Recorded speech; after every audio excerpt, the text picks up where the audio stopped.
Hello, sir. How are you?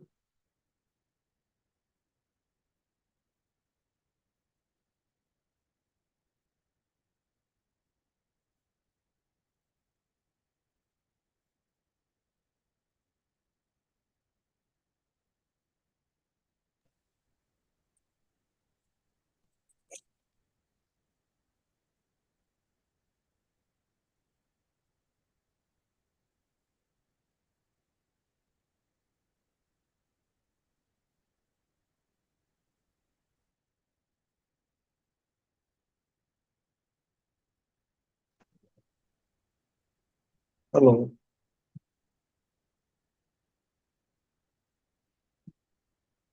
Good evening, sir. Good evening, sir. Hello, how are you, sir? Oh, fine. Thank you. How are you, Great. Dr. Gupta? Oh, so after a long time, Yes, after Varanasi. yes. Was not well actually in between. Hmm. Now I'm fine. Okay, great. Great to see you, sir. That your comments I am seeing very nice, beautiful comments you have been Thank you, giving. sir. Thank you. So good of you. Nobody else, bro. It is 7, na? The time is 7. I think he was there. Our secretary was there, Mr. Abhay. Dr. Abhay was there. Yes.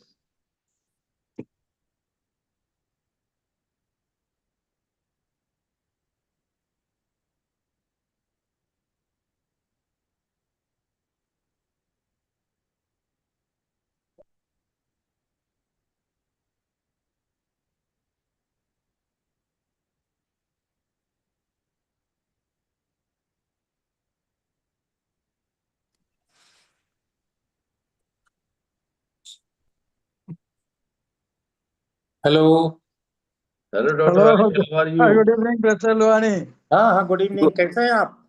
हाँ ठीक है। ठीक ठाक। हाँ भुवनेश्वर में हैं? हाँ। फिर इधर आने का है प्रोग्राम बिहार? अभी था तो नहीं जा पाए ना, तबीयत ठीक नहीं रहा थोड़ा। हाँ। अब ओ सीवियर द अच्छा। Upper respiratory tract infection hmm, secondary to अभी कोविड का ही कुछ होगा। Must hmm. Be something like that persistently. Anyway now I am fine. हाल फिलहाल में तो वही है, एक पूर्णिया में है स्टेट कॉन्फ्रेंस, हाँ हाँ आई नो। और उसके बाद अगस्त में नेशनल कॉन्फ्रेंस कोटा में। But I see that you have become younger than what I saw you in Varanasi. दौड़ने से आदमी थोड़ा यंग हो जाता है सर। हाँ हाँ एक जगह स्टेटिक हो गए थे, जो गया पर थोड़ा हाँ गया करना पड़ता है तो थोड़ा। हाँ।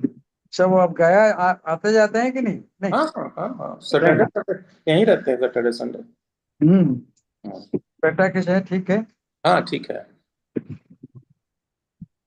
और और मैडम मैडम ठीक कैसी है? हैं? मैडम मेरा ठीक है? ठीक है। हाँ हाँ सब चीज चल रहा है यार। Busy in their. यहाँ तो सब हमारा रिलेशन 365 days। हम्म जैसे आपका स्थिति वहाँ हम्म। वैसे ही हाँ हम तो लोग। हम इसको झेलते नहीं थे ना, कुछ मिलता हमको नहीं पड़ता था उस तरह का। वो हम्म, मैडम सब करती थी, अब हमको भी करना पड़ता हम्म। है। So little change. और डॉक्टर पीके सिन्हा ठीक है? हाँ ठीक है। और चल। आर वर्मा ये सब ठीक है? हाँ, सब लोग सब ठीक है। वहाँ नया रास्ता। नया फिजिशियन सब आ गया गया में सब। कौन? आप किसी को बहुत लोग को नहीं जानते हैं। किसको? नया लोग? बहुत सब नए सब आ गए हैं। हाँ, तो बढ़ रहा है, पुराने लोग धीरे धीरे हम्म। गायब हो रहे हैं। कम से कम इससे किनारे हो जा रहे हैं। आज तो हाँ हाँ ये भी हो गया, डॉक्टर मंजू माला थी ना, डॉक्टर बी प्रसाद की मिसेस, हाँ उनका डेथ हो गया। हाँ हाँ। हाँ हाँ And she was ill even then हाँ also. She हाँ। was ill. तो She had, finally. but she was a fighter. हाँ, She was a great fighter. कल रात में लगता है मेदांता हॉस्पिटल में पटना में शिवरित हाँ हुआ। हाँ हाँ। आज उनका बेटा भी तो है न्यूरो सर्जन है ना? न्यूरो सर्जन है। हाँ। और कैसे हैं डॉक्टर ये प्रसाद, डॉक्टर प्रसाद अभी के ठीक है, बीच बीच में भेंट होती थी। ठीक है। होते हैं?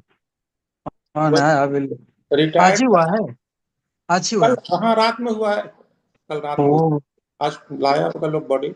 12 बजे का टाइम तो था दाह संस्कार का। कल रात में हुआ है, शायद 11-12 बजे रात में। Oh really we lost. बहुत पुराने हैं हमारा बगल में थे, पीछे थे ना। हाँ हाँ। I was standing in front of her. Hmm. और क्या खबर सब? हाँ और सब। वहाँ कॉलेज कैसा है? बढ़िया? हाँ ठीक है। फैकल्टी सब है, स्टूडेंट का पढ़ाई जो हो रहा है ठीक? हर जगह आजकल वही हो गया, पहले वाला तो अब ध्यान से ना? हाँ हाँ पूरा कल्चर अब बदलते जा रहा है।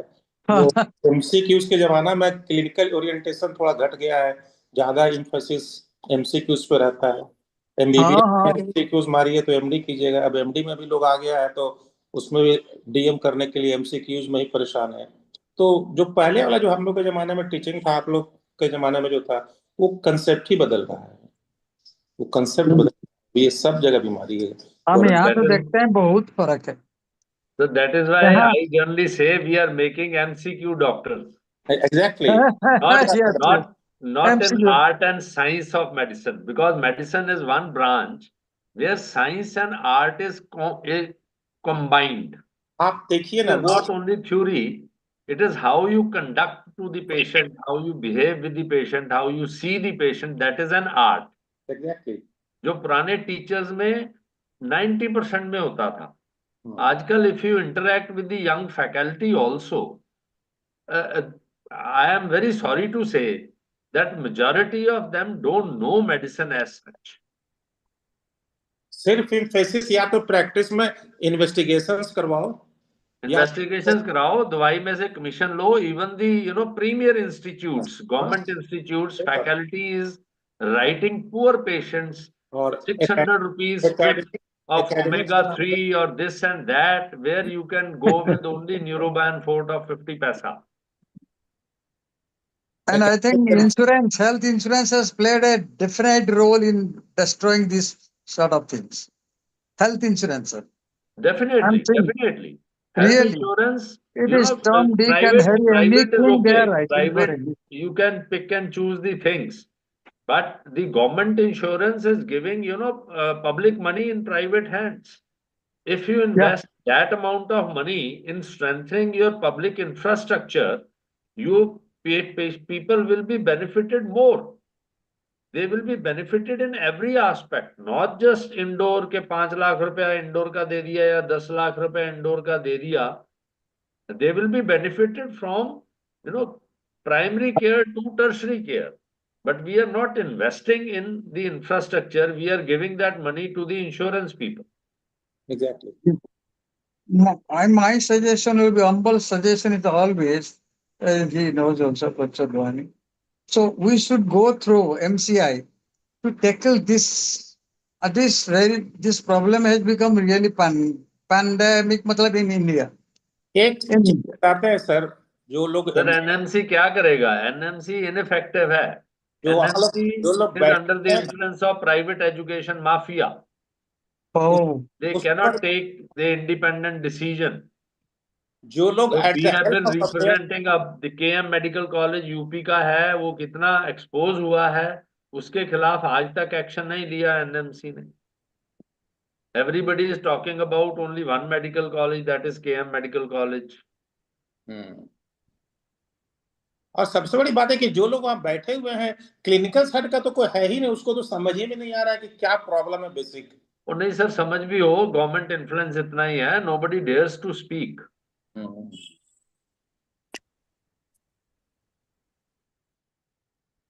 yes. So I think our time is should not be over, but I think it should be over within very short few नहीं, years. इट इज ऑलready ओवर जी. जिनका ओवर है। पीपल नहीं आ रहे हैं. पीपल हु एक्सपीरियंस दी. इसमें नहीं. Good Sir, evening. good evening, sir. Good evening. Good evening. Good evening, sir. Everybody. Good evening Sir, sir. thank you, sir.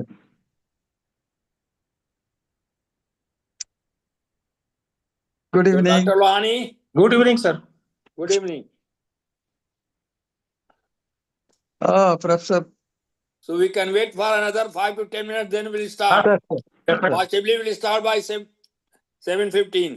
Definitely sir, start कर देंगे। आज मैच भी चल रहा है ना। हाँ वही है. अरे वो मैच में हमारा तो आधा दिल वही है, लेकिन क्या इंडिया की करें, हम तो पोजीशन स्ट्रांग हो गई है जगन्नाथ जी काफी. को बोल रहे हैं मैंने आज बोले सर, जगन्नाथ जी को बोले सर मेरा ये दो वो बुढ़ा को थोड़ा सा दीजिए, आज कुछ पिटने दीजिए।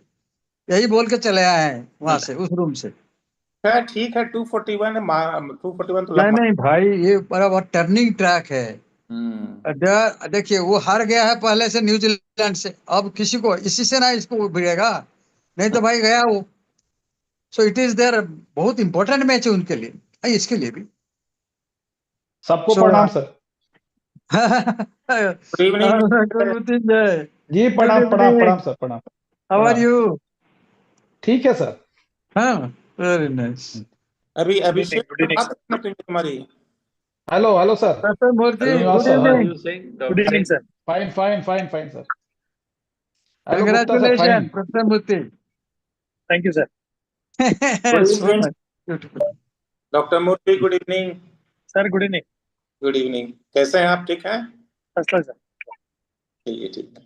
Dr. Mukti is looking evergreen as usual. It's very dynamic. I always see him in the Facebook, Thank you. and the right and left are my relations. Your right and left in the Facebook are my relations. Then I saw your profile. Really, it's a very good thing that I should see. So how are you? Fine.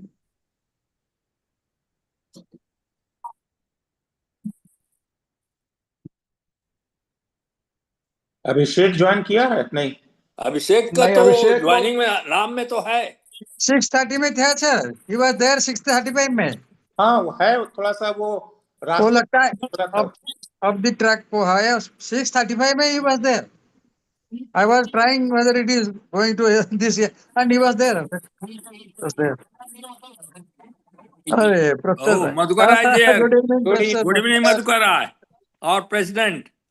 हाँ sir, प्रणाम हाँ प्रणाम। प्रणाम sir. Good आप evening meeting में professor आया राय। कीजिए sir, Dr. Meeting में आया Rai. कीजिए। बस ठीक है। I think if the president is there, speakers are there, we'll start in 5 minutes, 5 to 10 minutes. Sir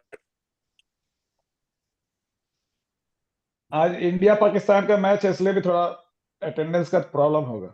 हमारा हाफ टाइम उधर है, हाफ दिल मेरा वहाँ है, हाफ दिल इधर है।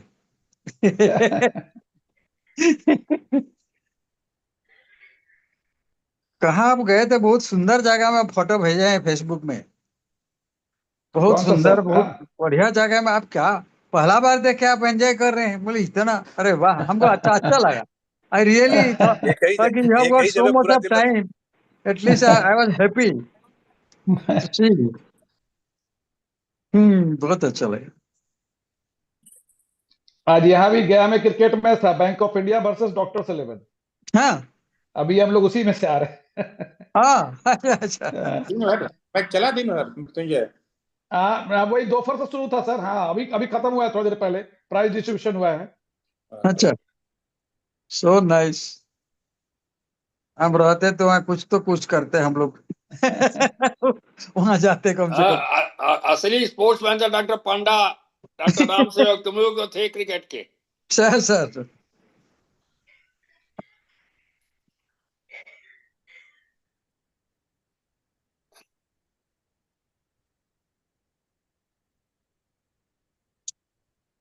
डॉक्टर केडिया ज्वाइन किए हैं? हाँ किए हैं।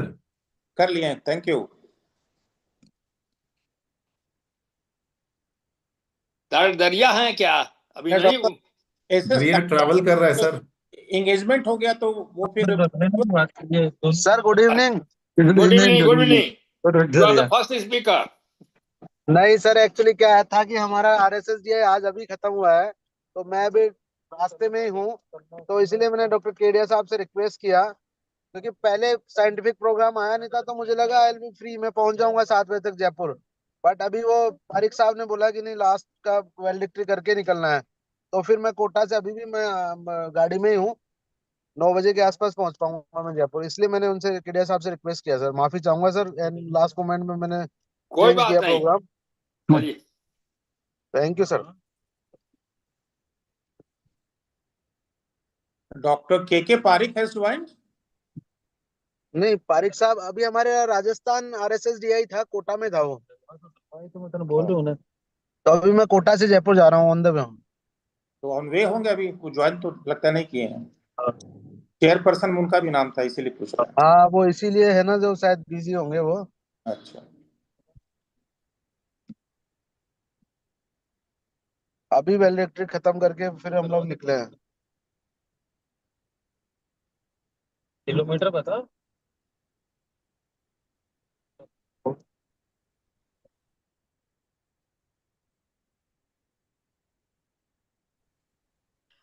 सर हम लोग स्टार्ट कर सकते हैं सर? हाँ, कर दें। जी हाँ, करिए सब। आप it is better to start. ठीक sir. Okay, so good evening everybody. On behalf of Clinical Cardio-Diabetic Society of India, I, in the capacity of Chairman Scientific Committee, welcome you all in this CME. As you all know, every alternate month, CCDSI headquarters organize a CME, and this is the third CME in the current session. The first one was held in the month of October, then December, and now it's February. And the topic we have decided to discuss today is very, very important in clinical practice. Metabolic disorders in clinical practice precisely is the topic. And there is no need to remind that metabolic disorder is a very important cause of morbidity and mortality in day-to-day practice. We are seeing patients of it. And it is also true that in this regard, prevention is always better than cure. So we have decided to split the topic into two parts. In first part, we will have an overview of metabolic disorders in clinical practice. And in second half, we will have a talk about primary prevention of metabolic disorders in Indian context. We have two very brilliant speakers. The first speaker is Dr. Arun Kumar Kedia from Chhattisgarh, and the second speaker is Dr. Vitul Kumar Gupta from Punjab. Well, the speakers will be introduced in detail by our secretary, Dr. Mrityunjay Kumar Singh, and the topic by our chairpersons. So it's time for me to introduce our chairperson, and the chairperson for this session is none other than our president, Dr. Professor Madhukar Rai from Varanasi. He needs no introduction. He's a very academic person and a wonderful organizer. We have seen his performance in the conference of CCDSI only 5 or 6 months ago at Varanasi. The second chairperson is Dr. K.K. Parikh. He has not joined, I think, as yet. He is on way. I hope the moment he comes, he will join us. So we can start in his absence also to save the time, because today is a very important day. The match is also going on between India and Pakistan. So I request Dr. Mrityunjay to speak, both the speakers, and after that, rather before that, we have some important agenda like Saraswati Vandana, an inaugural address by Dr. Professor A.N. Rai, our founder president.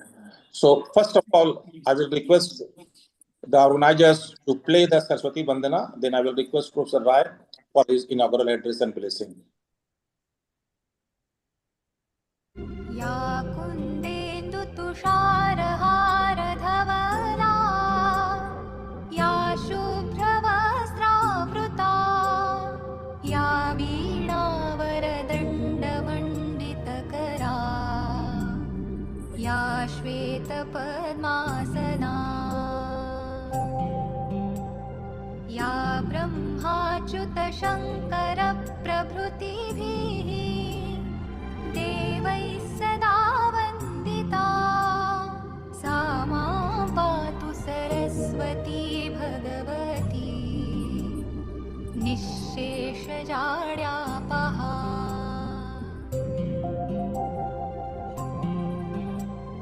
शुक्लां ब्रह्मविचारसारपरमा आद्यां जगद्व्यापिनीम् Veena पुस्तकधारिणीम् अभयदां जाड्यान्धकारापहा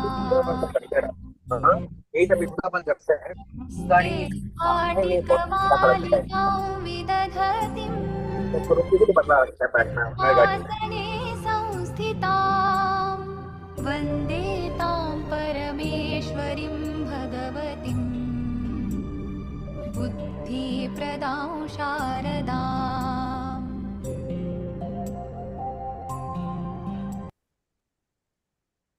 Thank you. And now I humbly request our guardian and the founder president of CCDSI, Dr. Professor N. Rai, for his inaugural address and his blessing for us. Thank you, Dr. Lohani. On behalf of CCDSI, I welcome all our president and all members for today's CME. As Dr. Lohani has said, that every alternate man we have CME by CCDSI, and this Dean CME is after that. So we have, every month we have CME. CME arranged by CCDSI, followed by CME arranged by our Dean. So every month we are going to have. Today CME is on very vital topic, metabolic diseases. As everybody aware that now gradually the metabolic diseases are taking lead over infectious diseases, and more than 2/3 cases will be affected by this. And we were talking about diabetes. India is going to be capital of diabetes. It is a metabolic disease, which is diabetes is also part of the metabolic disease. And three leading metabolic diseases, hypertension, diabetes, and cardiac disease, is the leading cause of morbidity and mortality.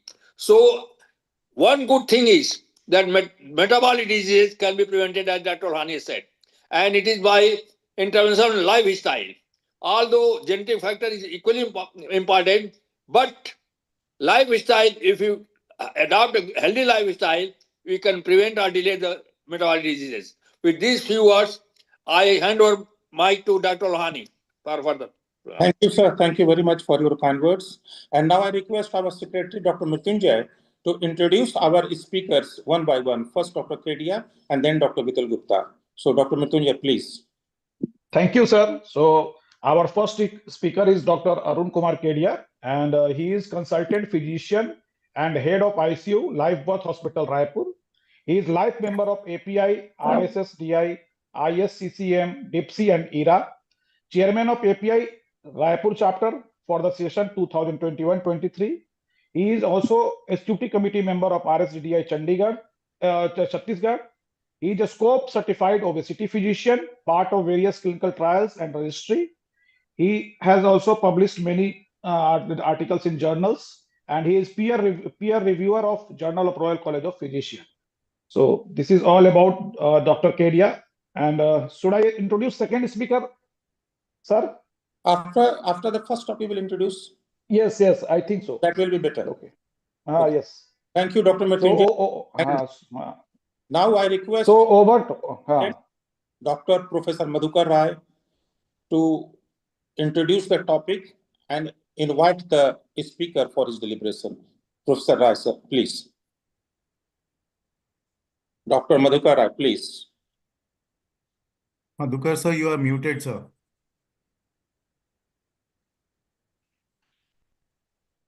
Yes, fine. Thank you, Professor Lohani, and good evening, all. Good evening. Good evening, sir. Good evening. Good evening, sir.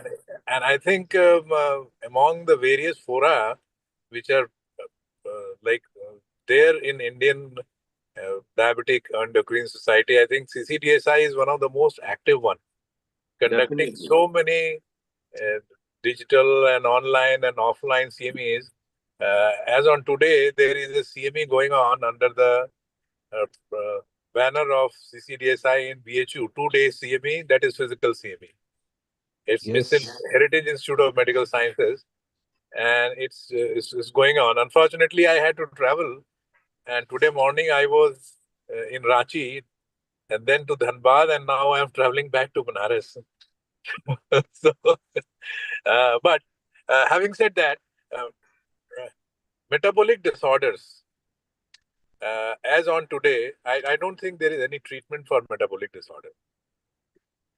And most of the stalwarts in this particular field have realized that essentially it is the lifestyle, diet, and combined with the genetic burden which we carry throughout with your ethnic differences. We have got a lot of ethnic difference in metabolic disorders. And this is probably an accumulation of genetic or epigenetic changes which is happening over hundreds and thousands of years.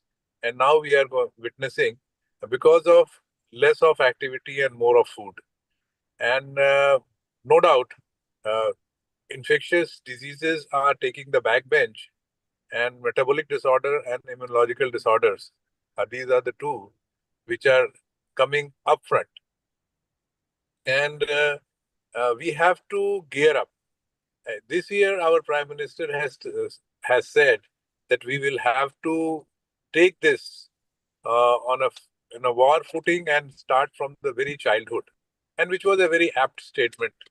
And so the Dr. Tuli Gupta will be covering that thing. But before that, Dr.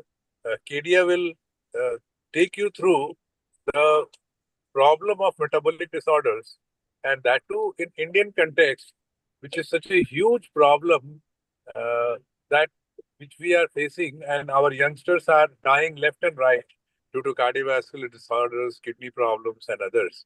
So I think none better than Dr. Kedia is there to cover this topic because he has got keen interest in diabetes and metabolic disorders. And Dr. Kedia, the stage is all yours. Thank you, sir.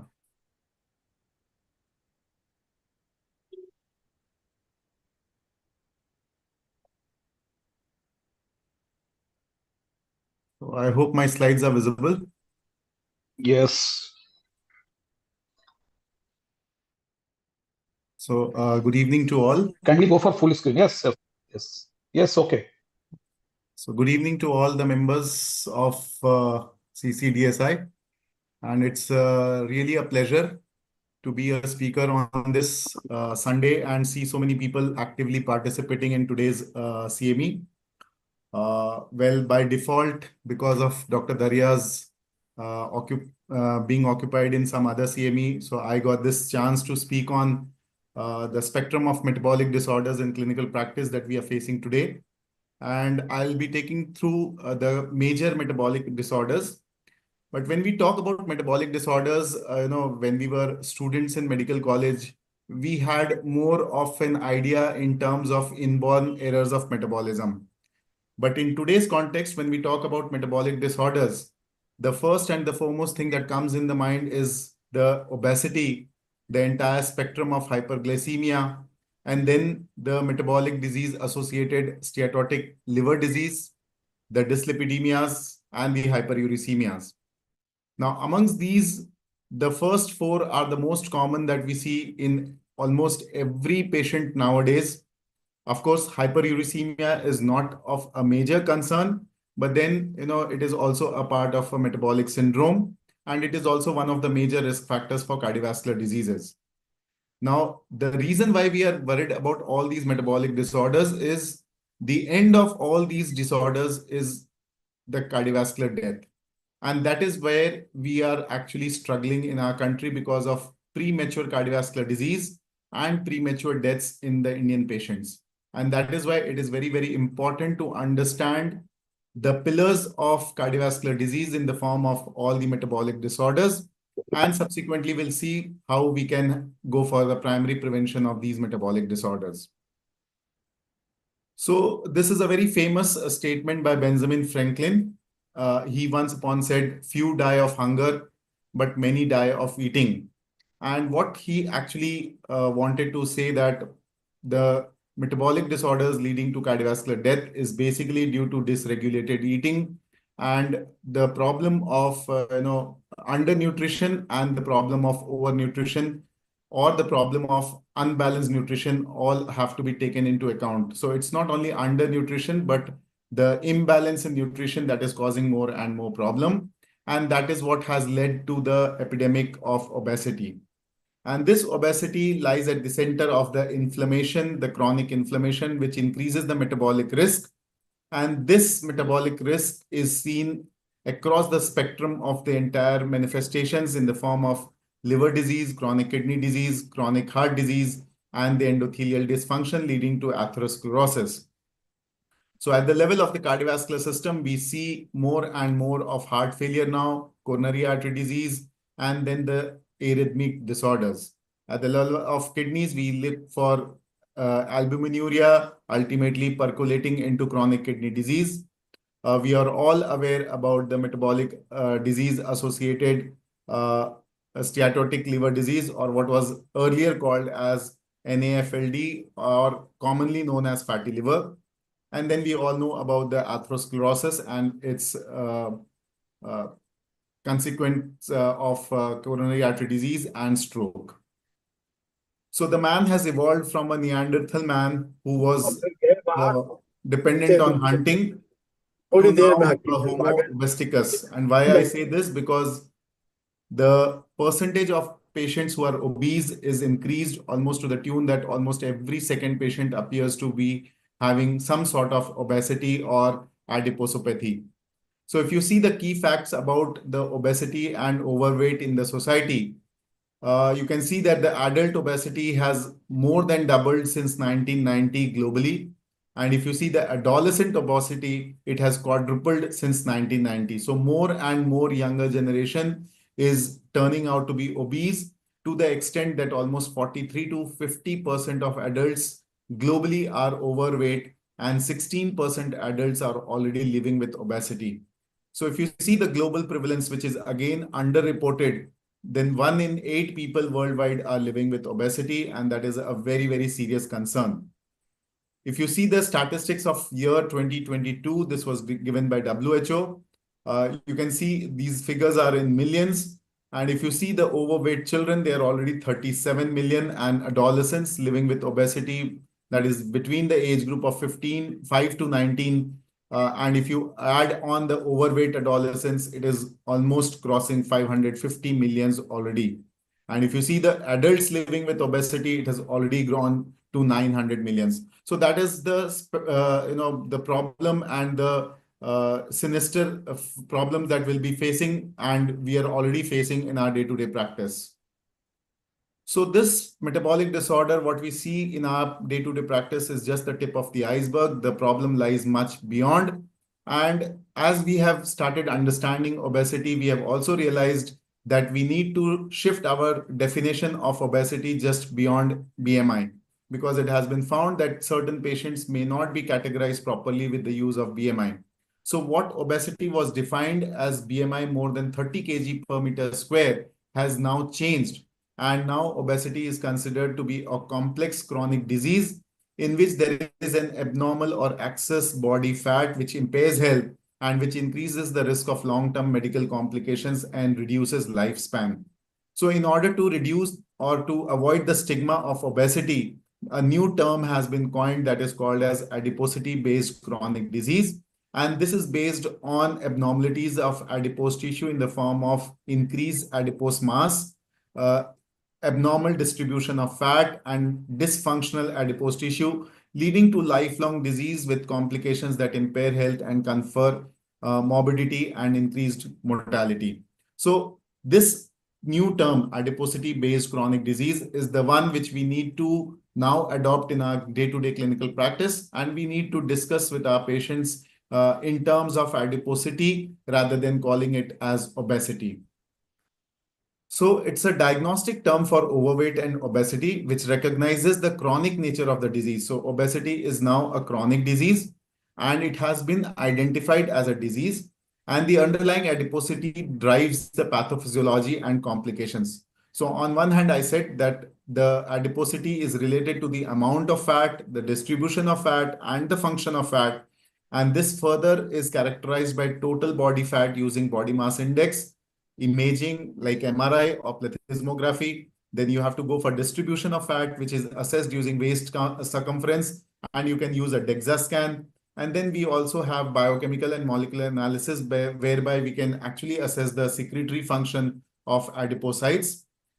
The adiposity is in the context of physical environment and the non-physical environment. And as Dr. Madhukar Rai sir said already, that there are some genetic factors, but there are also built or human-made surroundings, including the culture, beliefs, the customs, and the socio-political economic factors, which has led to obesity. And all these has led to the burden of various complications in the form of type 2 diabetes, cardiovascular disease, fatty liver, PCOD, infertility, then hypertension, dyslipidemia, and CKD.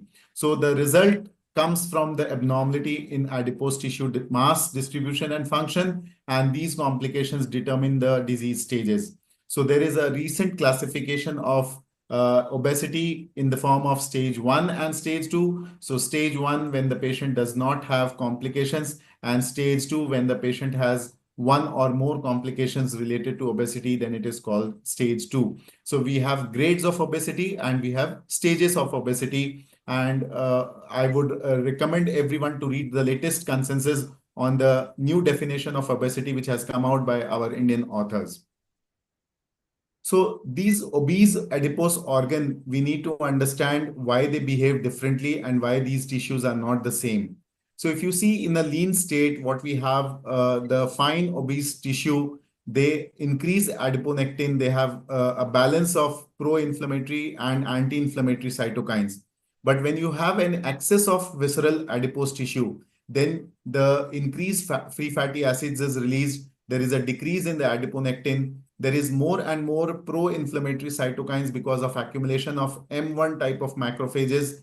There is increased immune cell recruitment in these adipose tissue. This adipose tissue become more active disease, tissues. They lead to hypoxia, they lead to fibrosis, and they reduce insulin sensitivity, and thereby adiposopathy becomes the mother of diabetes. So as the adipose tissue accumulates in the body, it becomes more and more dysfunctional. And you can see that there is a shift from anti-inflammatory cytokine secretion to more and more pro-inflammatory cytokine secretion, reduction in the anti-inflammatory cytokines, increase in the immune cells. You can see that there is increased invasion of M1 macrophages. There is a transition of M2 to M1 macrophage polarization, and there is a reduction in insulin sensitivity.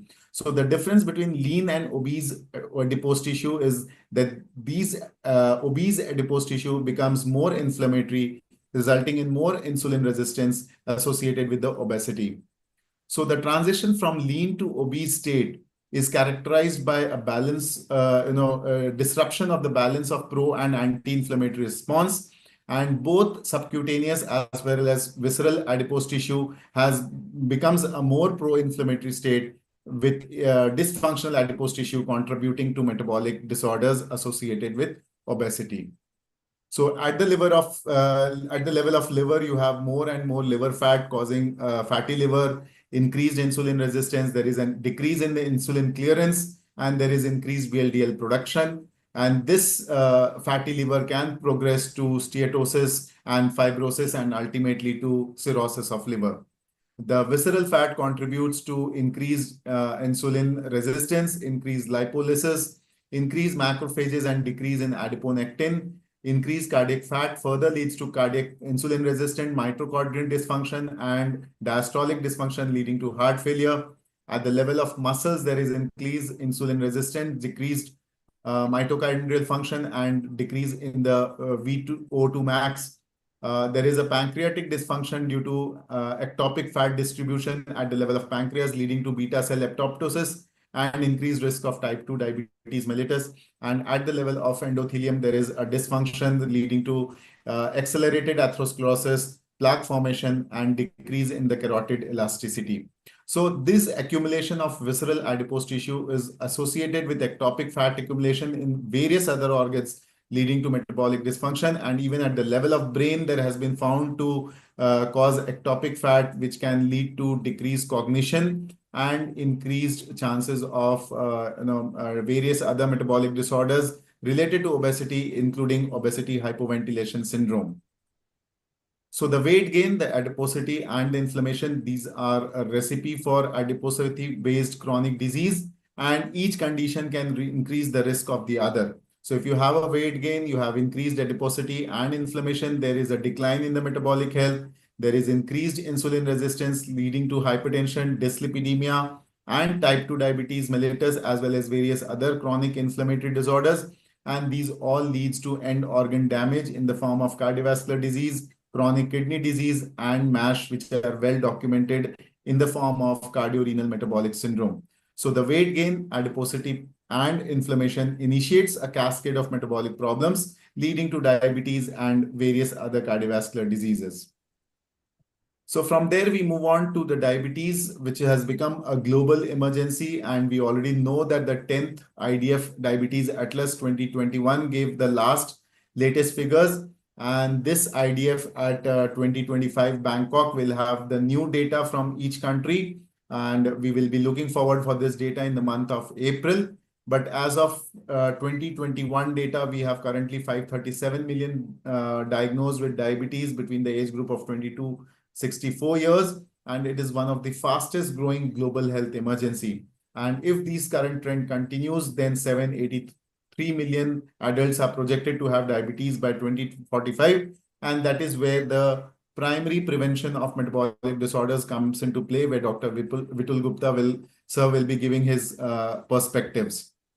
And if you see the spectrum of diabetes in India, you can see that next to China, we are the leading diabetes population with a documented 74.2 million people already. And by 2045, we'll have 124 million.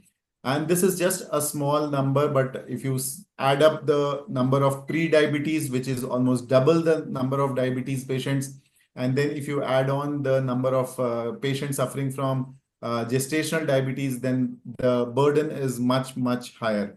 So when we talk about diabetes, the spectrum includes all hyperglycemic levels from pre-diabetes to diabetes, and as well as the gestational diabetes, because these are future potential diabetic patients of the country.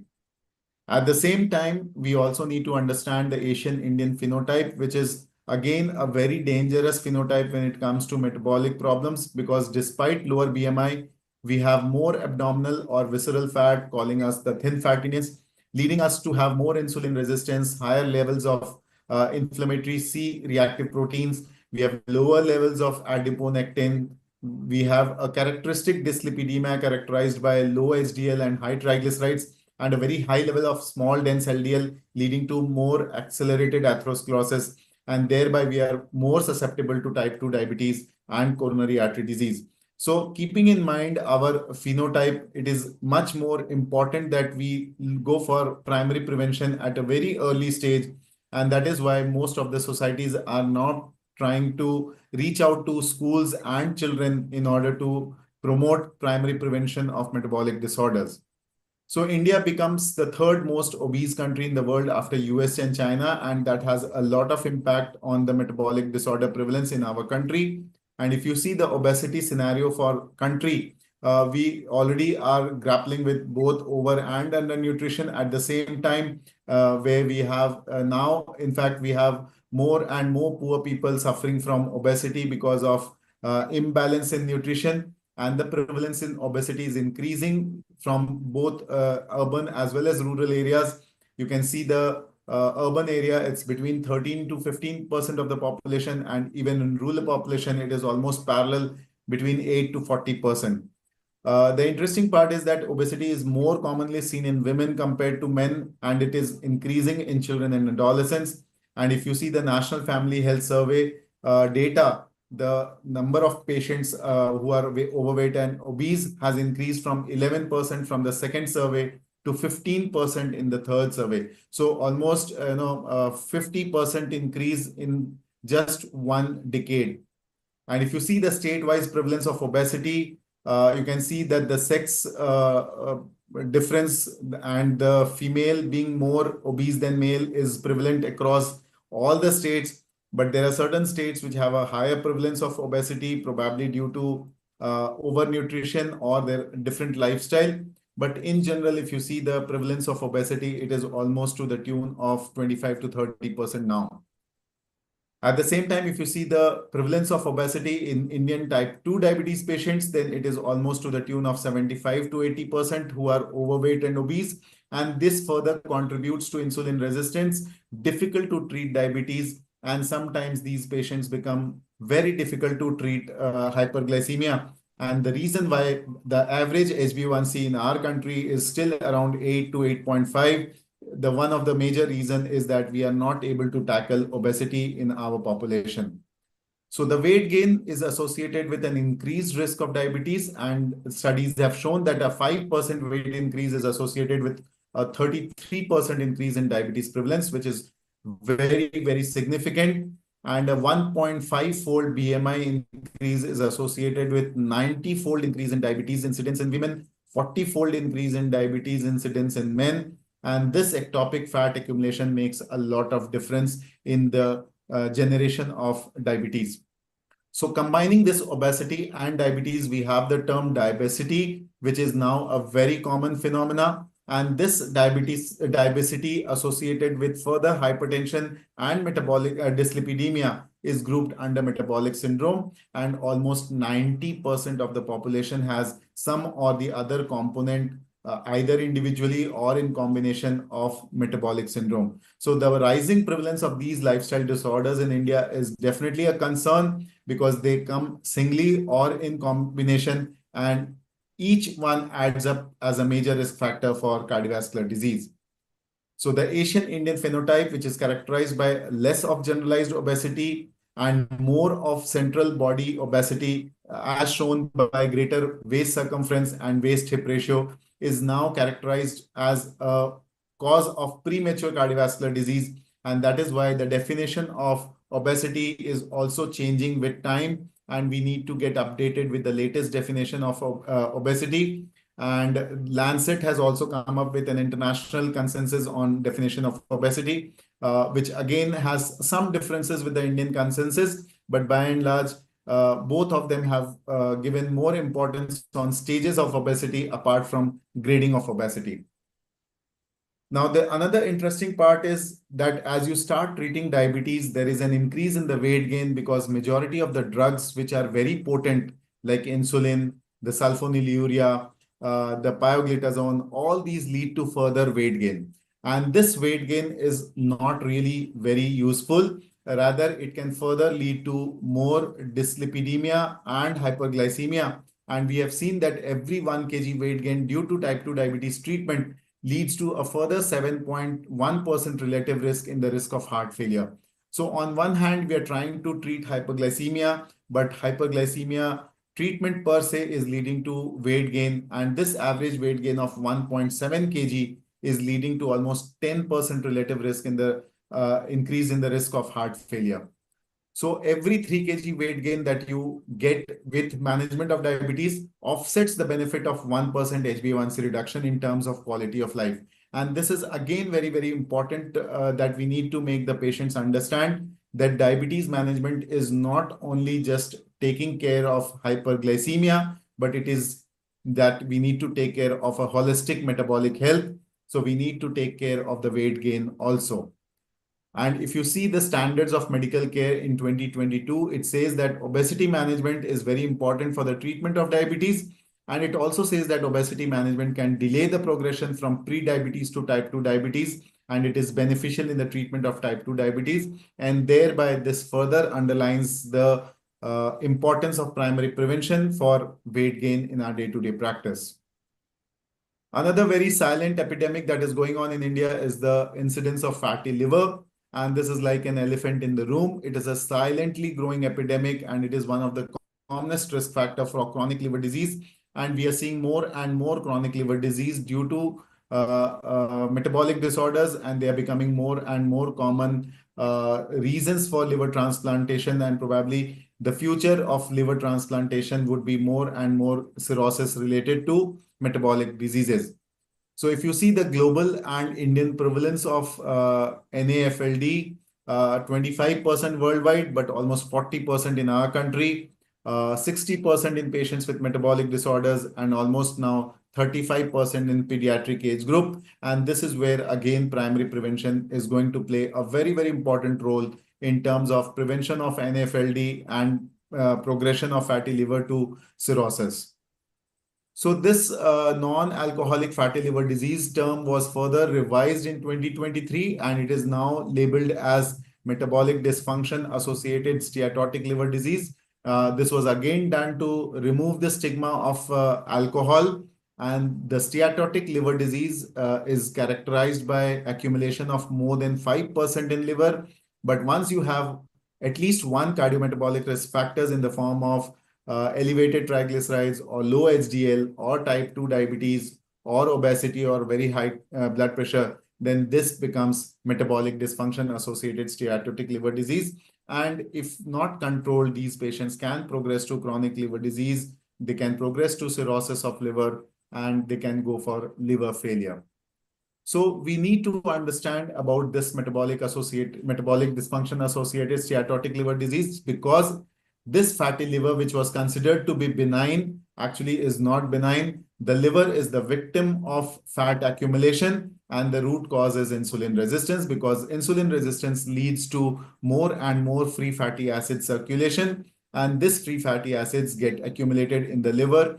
And once the liver gets saturated with the fat, then it becomes a ground for increased cardiovascular disease, cirrhosis, and this cirrhosis can lead to hepatocellular carcinoma and ultimately mortality. So the outcome of fatty liver, which was once considered to be a benign disease, is no more considered to be benign. Rather, it is a major concern, and we must see all fatty liver from a primary prevention of point as well as a secondary prevention. The most common cause of death in these patients is not liver disease, but again cardiovascular disease. And you can see the difference is almost 2.5 times if you see the mortality in terms of cardiovascular disease against liver-related disease and malignancy, then the risk of cardiovascular death is much, much higher. And this cardiovascular disease occurs prematurely.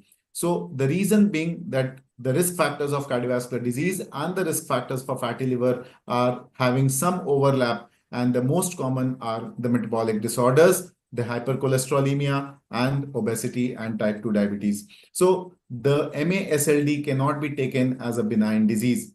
So with this, I give a pause to my presentation, and I thank you for patient listening, with the hope that Dr. Vitul Gupta sir will highlight us more and more on the various factors which are leading to metabolic disorders and how we can go for primary prevention. So thank you for giving this opportunity, and I hand over the session to the next speaker. Thank you, Dr. Kedia. Am I audible? Yes. And I think one of the biggest mistakes we have done is we have taken obesity in the center stage. Is it a very strong statement? Because if you remember, the most important metabolic problem was when everybody has got a different fat type. And if your fat is able to accommodate the extra amount of calorie in the form of triacylglycerols without causing inflammation, whatever is your weight, it is not going to create any metabolic problem. The problem is when your fat cells are at fault, whether due to genetic reason or due to, you remember the patient with leprechaunism and other sort of lipoatrophy syndromes who are highly insulin resistant and developed premature heart diseases. So is the case for, and unfortunately we Indians have got a very defective adipose cells. And these, so we should move away from adiposity per se. Obesity, we should move to adiposity, and one of the very important marker for early adiposity and is the ectopic fat deposition, which is very obvious in the early stages in the form of MSALD. The MSALD is not a marker for future development of cirrhosis. It is a marker of future development of diabetes and cardiovascular disease.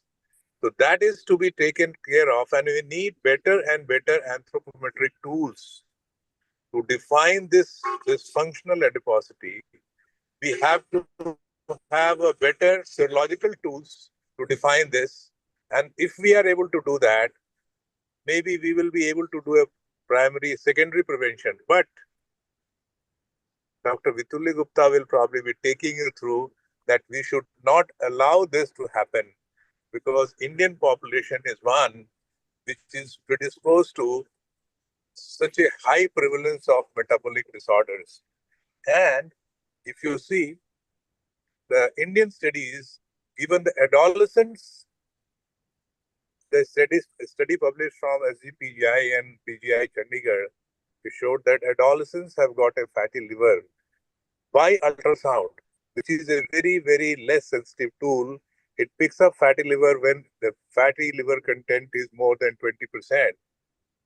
And this is to the tune in adolescents is 25 to 30%, which is a very high figure. And if you start doing MRI on these adolescents, I doubt that you will be landing somewhere between 60 to 70%. So that is one thing which we have to take care of. And we have to move away from the simple weight and BMI. Dr. Kedia very aptly said that BMI should not be taken as, because the correlation of BMI with metabolic disorders are not that strong. It even if you are, there is another ratio which is coming up, is BMI to waist ratio. If you have got a high BMI and lower waist, probably you are metabolically fit. Then if you've got a low BMI with same waist, so BMI to waist but we have to devise some sort of other anthropometric tool and maybe serological markers by which we can define adiposity, defective adiposity at the very early. This is what I want to say. And thank you, Dr. Kedia, for bringing up this point very lucently. And I think we can move on to the next speaker. And Mrityunjay will be probably introducing the next speaker. So before that, if anyone have any query or any suggestions, we will happy to take anyone. So if we don't have, then we will move on to the next session. And the next session, we will have Dr. Professor Bitul Kumar Gupta, who is a very seasoned speaker, and he needs no introduction to the audience, but it is customary. So I am giving it for the audience. He is consultant at Kisuri Ram Hospital, Diabetes Care Center, Bhatinda. He is health and human right activist. He is national convener of Pollution Council. He is a executive committee in the Clinical Cardiodiabetic Society of India. He is chairman of RSSDI Punjab chapter for 2023-24, member executive committee Cardiological Society of India from 2018 to 2022, fellowship of ICP, CSI, SAP, and IACM, a role of honor in table tennis, lawn tennis, badminton, and swimming. So he is an avid player also. He is chairperson and organizing committee for Apicon 2014, Ludhiana, organizing secretary of Mapicon Bhatinda since its inception in 2014 until date. And he has in his credit 52 scientific paper, 51 chapters, several abstracts, guest lecture, and chair. So, sir, you are you are invited for the talk, sir. Please, Dr. Bitul Gupta, sir. Thank you, Dr. Mrityunjay, for kind words. So at the onset, I must compliment Dr. Rai for his comments. It is always very pleasant and to know the actual reality by Dr. Rai's comments. So definitely, I will agree with him that smaller associations, so-called smaller associations, are doing great job as compared to the larger associations. So you have got more personal interaction, more dissemination of academics as well as interaction. So I must compliment Dr. A.N. Rai for his founding of CCDSI. And since I am associated with CCDSI for 2-3 years, I find it is very productive and absolute utilization of our time in academics. So I must compliment all the members, executive committee and members of CCDSI for this excellent, productive association. So with these few words, I will start my lecture. Please share my slides.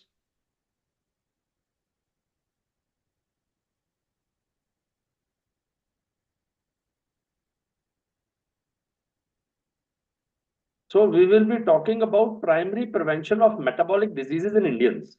By talking about metabolic diseases, Dr. Kedia has done a great job and which has reduced the burden of me for talking about primary prevention. Because whatever he has talked, if we control those factors, that constitutes primary prevention. And this topic is very dear to my heart because I think primary prevention of any disease, especially metabolic disorders, are the answer for increasing metabolic diseases in India. Next slide. So I start the lecture by paying tributes to my late father, Comrade Ved Prakash Gupta, and Professor Dr. Gurpreet Singh Wander, with Dr. Paramjit Singh Aulak, who has modified and promoted my academics attitude in this my life. Next. So to start with topic, metabolic diseases generally refers to diabetes, obesity, dyslipidemia, hypertension, and metabolic syndrome, as Dr. Kedia has very intelligently and discussed in detail, significantly contribute to the burden of non-communicable diseases. They are leading to increased morbidity, mortality, and healthcare costs. Generally, metabolic diseases are being referred to as cardiometabolic diseases or non-communicable diseases or lifestyle diseases. So we will be interchanging these nomenclatures when we discuss metabolic diseases. Next slide. Among 20 global risk factors for year of life lost in 2040, 3 metabolic risk factors are topping the list. That is high blood pressure, high body mass index. So we can modify the body mass index into height weight ratio, or as Dr. Rai has suggested, BMI with weight. So whatever the case may be, we are talking about overweight and obesity, high fasting plasma glucose. Building upon these and other risk factors, the concept of metabolic health, now we are talking about metabolic health instead of other health, is attracting much attention globally, calling for primary prevention of metabolic diseases or cardiometabolic diseases or non-communicable diseases. So we are talking now of primary prevention because with other factors, we are unable to arrest the increase in the prevalence. So maintaining good metabolic health involves managing risk factors and adopting lifestyle practices to prevent risk factors by all means, that is non-pharmacological as well as pharmacological. As Dr. Kedia has discussed, that we need to maintain and manage the risk factors, adopting lifestyle practices. Next. So we are going to discuss the risk factors. Only then we are going to go for managing those risk factors. For understanding risk factors for cardiometabolic diseases is essential for prevention and early intervention. So as convention, we are classifying it as non-modifiable risk factors, the risk factors which cannot be changed, and modifiable risk factors which can be changed. Those are the lifestyle risk factors. Next. For primary prevention of metabolic diseases, cardiometabolic diseases, non-communicable diseases, whatever you talk about, they amount to the broad term of metabolic diseases. We need to understand the risk factors and the challenges to control this risk factor, especially in Indian context. Next. So non-modifiable risk factors include family history, race and ethnic background, age, gestational diabetes. Next.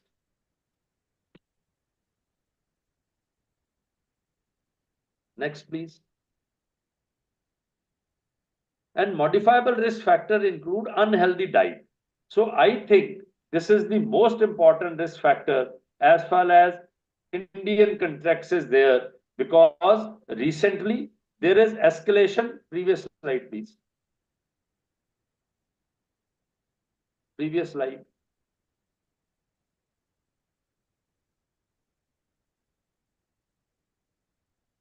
Previous slide, please.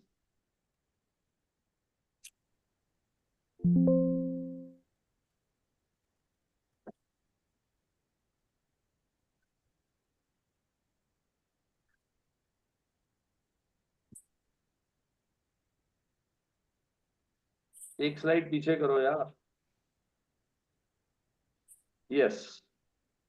So unhealthy diet, because recently there is increase in consumption of processed food, sugars, unhealthy fats, and low in fiber, fruits and vegetables because of the economic stress. So we are having this unhealthy diet, which is causing most of the problems in Indian context. Weight, as Dr. Kedia has already discussed, weight is a very important risk factor with different aspects, whether we consider BMI, height waist ratio, or BMI with weight, but overweight or obese increases the risk of developing cardiometabolic disorders. Physical inactivity again is an important risk factor as far as India is concerned. Blood pressure, smoking, air pollution is coming up very fast. So we have published a book also, Pollution and Adverse Health Effects. So air pollution is coming up as an important risk factor for metabolic diseases also. Next. Other modifiable risk factors are pre-diabetes, dyslipidemia, polycystic ovarian disease, endocrinal disorders, and certain medicines which we are taking for long time constitute an important risk factor for cardiometabolic disorders. Next. Stress, sleep disorders, education and income level. So as Dr. Rai has already discussed that income, low socioeconomic status is no deterrent for having obesity, because poor people tend to go for low cost food, which is unprocessed, the ultra processed food which they are going to consume, and that is linked to obesity and limited healthcare, etc. Metabolic syndrome is another modifiable risk factor. Urbanization often leads to lifestyle changes that increases the risk of cardiometabolic disorders, such as reduced physical activity, increased consumption of unhealthy, ultra-processed foods. Next. So the recent ICMR in-depth study data suggests that prevalence of diabetes was about 11%, pre-diabetes 15%, hypertension is about 35%, generalized obesity 28%, abdominal obesity about 40%, and dyslipidemia is about 81%. So if we see those figures, these are alarming, and we need to have primary prevention need to be stressed to controlling all these. So if we don't control all these, we are going to have the NCDs or increased mortality and morbidity due to cardiometabolic disorders. Next. So unique aspect of cardiometabolic disorders in Indians, as it has been already discussed by Dr. Madhukar Rai as well as Dr. Kedia. Genetic factors are really important. Higher genetic susceptibility, insulin resistance, and central obesity is there.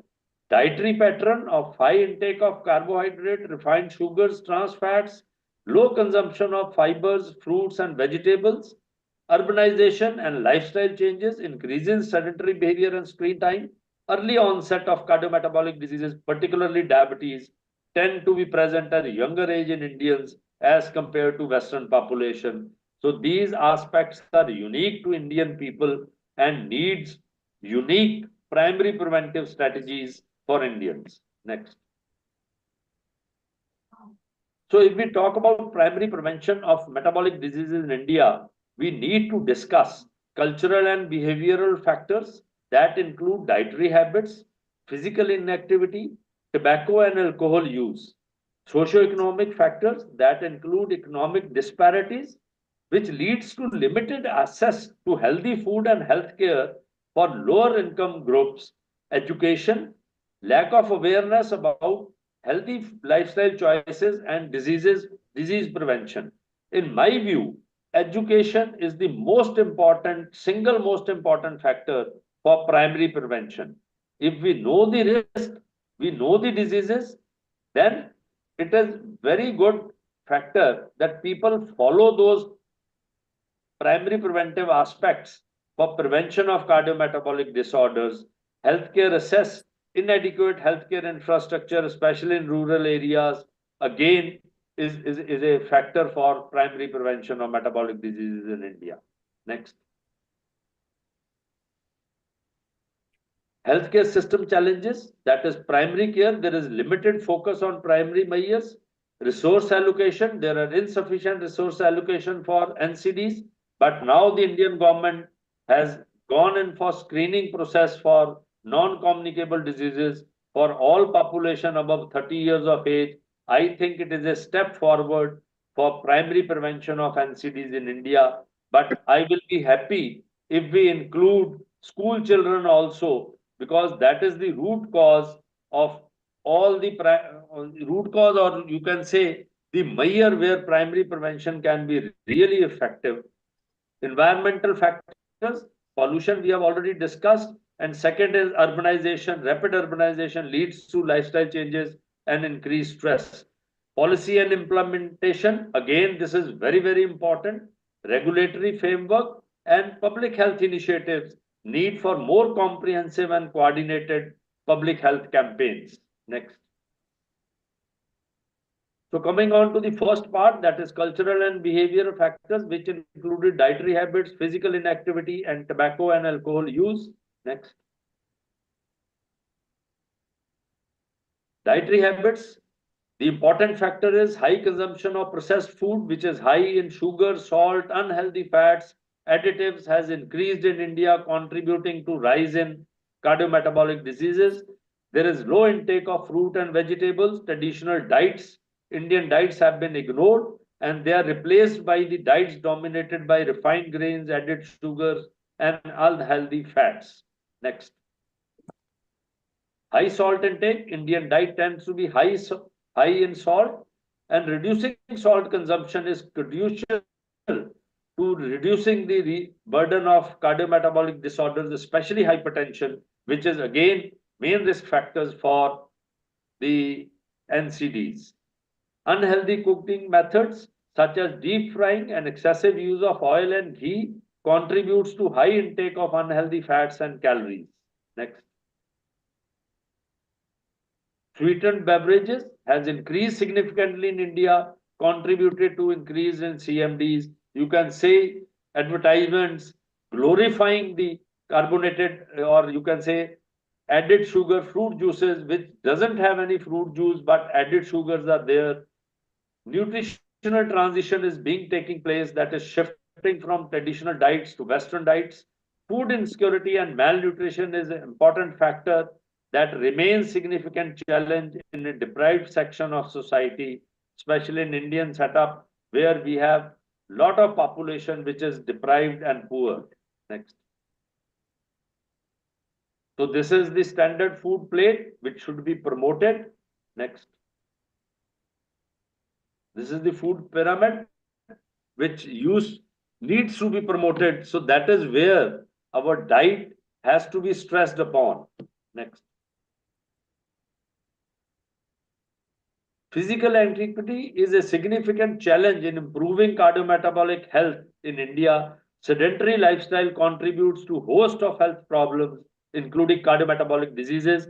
That is, sedentary occupation is there. Urban planning is lacking in safe, accessible spaces for physical activity, such as parks, sideways, recreational spaces, that is increasing CMDs. Next. Socioeconomic barriers, lower income groups may lack access to gyms, sports facilities, or safe areas for exercise. High cost is associated with gym membership. Cultural and social norms, that is traditional beliefs that physical activity for women may not be encouraged in such cultural groups. Next. Education system, again, it is not stressing. School curricula has often emphasized academic performance over physical education. So if you go by, you talk to any student, more stress of the parents as well as the school curricula is on studies, that we were talking about the, the multiple choice questions. Today we are making doctors who stress on multiple choice rather than art and science of medication. Health condition and disabilities, conditions like arthritis or severe disability, obesity can limit ability to engage in physical activity. So that also limits our exercise capacity. Next. Tobacco and alcohol use significant contribute to burden of metabolic disease in India, and challenges are cultural acceptance, accessibility, and affordability. Next. Lack of awareness that it is linked between tobacco and alcohol use and metabolic disorders. Public health campaigns are essential, targeting both urban as well as rural population. Targeted marketing is there. Aggressive marketing tactics is influencing the vulnerable population, youth and poor. And I must add here that younger population is being targeted like never before. So dual use of both tobacco and alcohol simultaneously is very, very dangerous. And tobacco in any form, whether you smoke, you chew, or whatever form it may be, so it is dangerous. Next. Limited healthcare infrastructure, capacity for effective addressing tobacco and alcohol use disorders, stigma of individuals struggling with tobacco and alcohol addiction, which can deter them from seeking help. So that is more of stigma. Now the stigma is being removed and more people are coming out with their addiction part as well as mental health aspects in Indian setup. Next. Socioeconomic factors. Addressing socioeconomic disparity in prevention of cardiometabolic diseases is real crucial for ensuring equitable access to healthcare, improving health outcomes across all segments of society. And healthcare access is an important barrier, and health literacy is again what I have already stressed, education, and we have got limited health literacy. That is why we are confronting with epidemic of metabolic diseases. So we need to address these barriers for primary prevention of metabolic diseases. Next. Community-based interventions are really essential, especially when local communities, because cultural groups are different, their cultural beliefs are different. So we cannot have a primary prevention strategy one fit all. So we need to modify that, and public advocacy is important at the government level, at the NGO level, and we need to address socioeconomic inequalities in healthcare, reducing health disparities, increasing funds for primary healthcare services, strengthening our primary health, public health rather, infrastructure is real important for primary prevention of cardiometabolic diseases in India. Next. Collaborative partnership, lack of partnership with diverse stakeholders, including government agencies, non-profit organizations, healthcare providers, local communities, totally absent in Indian setup. Every bit what we are doing sometimes doesn't have any collaborators. So we need to have a collaborative partnership to achieve a single goal of decreasing the prevalence of metabolic diseases in Indian context. Next. So my dear friends, as Dr. Kedia has already told us that few die of hunger and many die of eating. So this is where the poor walk miles to get food and rich walks miles to digest food. So we need to have dietary literacy to control our metabolic health. Next. Healthcare system factors, limited healthcare infrastructure, we have already discussed. In India poses a significant challenge to primary prevention of cardiometabolic diseases, that is lack of adequate access, and rural areas often face shortages in healthcare facilities, and there is no one to tell us or increase our health literacy as far as metabolic diseases are concerned. Next. Healthcare persons are in shortage, diagnostic facilities are limited, medication availability and affordability even after diagnosis, challenges in assessing essential medication due to unavailability or high cost. Recently, we published a prescription profile of for diabetes patients, and you will be surprised to know that still in rural areas, MBBS doctors 80% prescription contains sulfonylureas. Single factor is socioeconomic factor because they can get a tablet for 1 rupee, that is Dianyl or with glibenclamide. And in urban areas, most of the guidelines, they suggest SGLT2 or GLP-1. So all the DMs are 80% prescribing those molecules. So we need to address the availability of guideline-based therapy for the deprived and poor population of society in controlling the disease which is already there, and health literacy for prevention of metabolic diseases. Next. Specialized care often lacks specialized healthcare services. Healthcare finances out of pocket healthcare expenditure is very high. To some extent, Ayushman Bharat has been able to decrease, but my take is if we invest that amount of money which we are investing in Ayushman Bharat in strengthening our public health care, we will be having more benefits and decrease out of pocket healthcare expenditure with that measure only. Next. Environmental factors. Air pollution. India faces severe air pollution levels, particularly in urban areas, and exposure to air pollution is associated with increased factors of metabolic disorders. Waterborne pollution, again contributors as environmental factors for metabolic disorders. Next. So built environment, urbanization has led to changes in built environment such as increased reliance on motorized transport, lack of pedestrian-friendly infrastructure, limited access to recreational space. That is, indirectly, we are promoting sedentary lifestyle, which increases a very important risk factor for metabolic disorders. Food environment, availability, affordability of unhealthy food options contributed to poor dietary habits and increased risk of metabolic diseases. Next.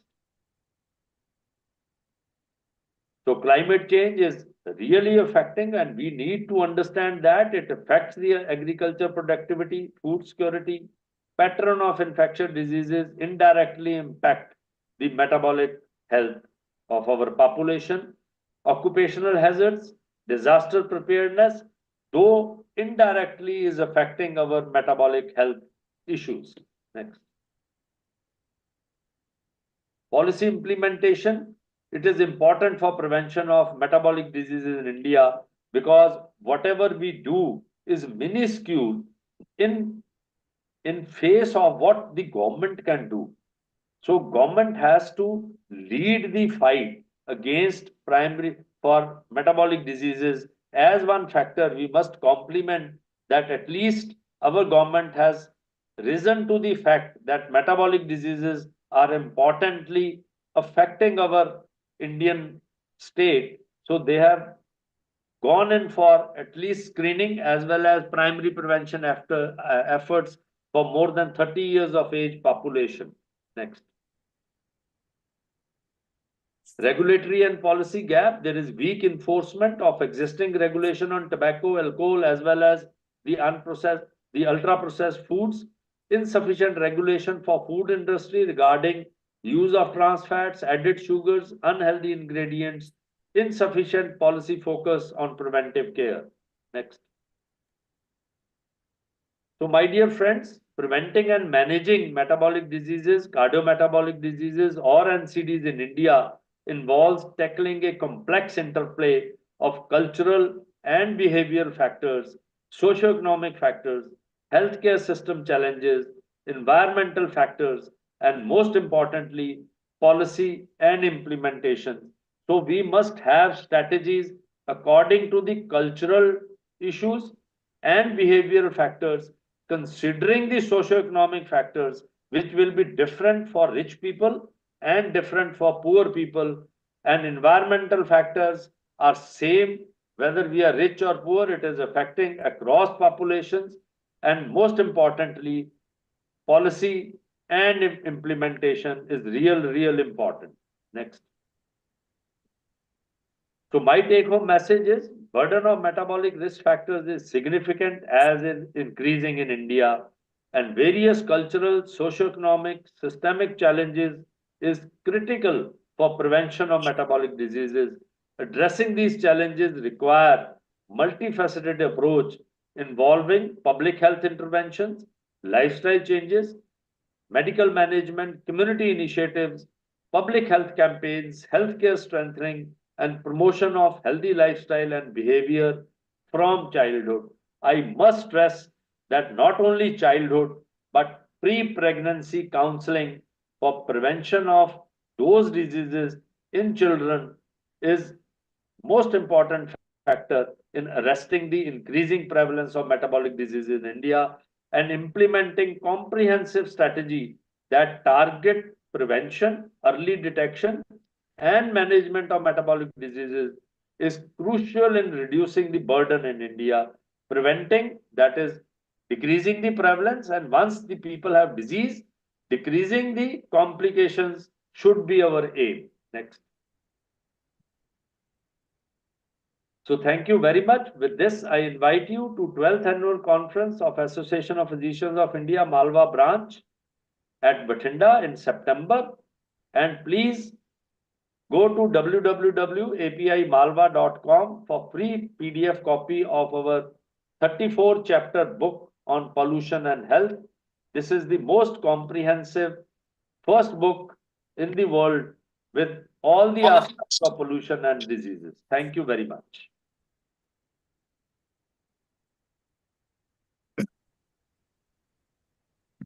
So thank you, sir, for your elaborate talk. So, how would you like to answer this question that pollution is affecting these metabolic diseases? Because you have done work on pollution.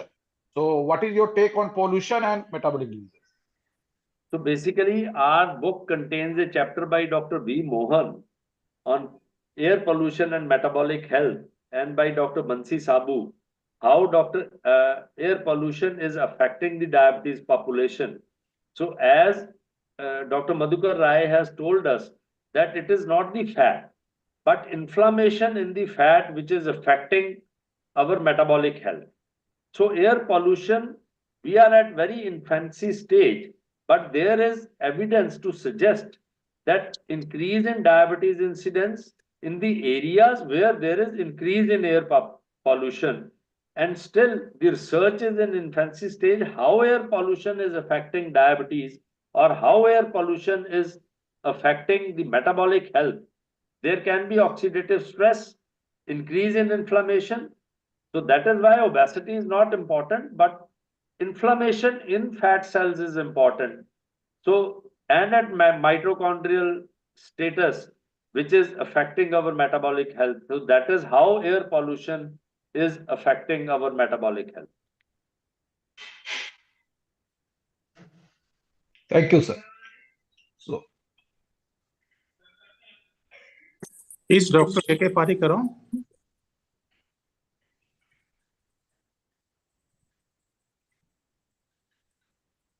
Sir, you are mute. Dr. Parekh, unmute yourself. Yes, sir. Good evening. Good evening, everyone. Good evening, Good sir. evening, sir. So, Actually, good evening, today we had good evening, sir. Good evening, dear. Good evening. We had a RSDI state conference yesterday and today. So I just joined very late. But anyhow, it had been a wonderful CME program and a good talk by Dr. Vipul Gupta. Congratulations, sir. Really Thank good. you, sir.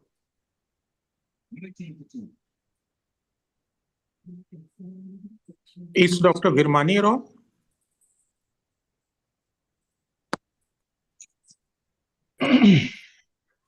Sir is not available, sir. Good evening. Good evening. So, may I once again request Dr. Professor A.N. Rai for his concluding remarks?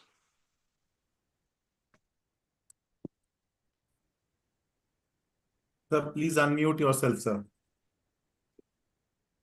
As the most learned speaker emphasized that obesity is the mother of all metabolic diseases. And obesity per se, generalized obesity is not so important rather than visceral obesity. And second thing is, Dr. Madhukar has emphasized, it is inflammation. So, release of pro-inflammatory cytokines and inflammation of the adipose tissue is very important.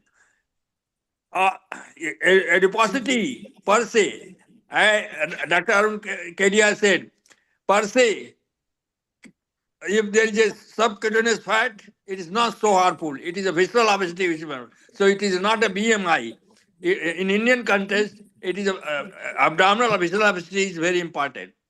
Now, what is the main pathogenesis of obesity leading to diabetes, hypertension, dyslipidemia, everything? It is the insulin resistance. And Dr. Madhura has emphasized that clinical feature of insulin, early clinical feature of insulin is fatty liver disease, MSAL. So, all persons in ultrasound, we always have grade 1, grade 2 fatty liver. We ignore it. I think we should not ignore, even if the patient is thin, any person on ultrasound is found to have a grade 1 or grade 2 fatty liver, we should go for fibrous scan. And if there is a definite evidence that suggests that this patient has got this early changes of insulin resistance, so we should manage. And Dr. Bitul Gupta has very well said that prevention by healthy lifestyle, education, mass education, and healthy lifestyle is very important. So, in the lifestyle, it is a diet and exercise, which is very important, and mass education. If you do all these things, we can prevent, because these metabolic diseases are going to be come in epidemic form. So we cannot treat every person. And our aim is to prevent and emphasize on prevention and have a mass education. And to tackle this, we should go for a school. I am going to inform you that Dr. R.K. Modi from Purnia, he has started going to rural schools, and he is having CME and education in the schools.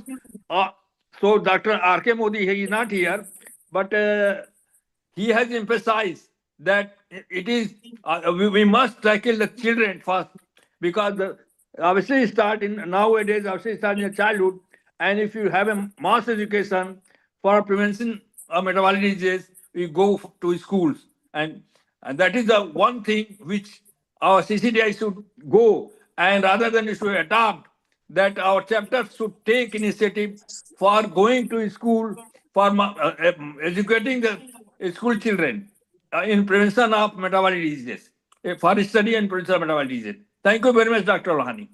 Thank you, sir. Thank you very much. And now I request Dr. Abhishek, the coordinator of this CME program, to propose vote of thanks. Thank you, sir. Thanks a lot. Good evening to all the faculty and senior members.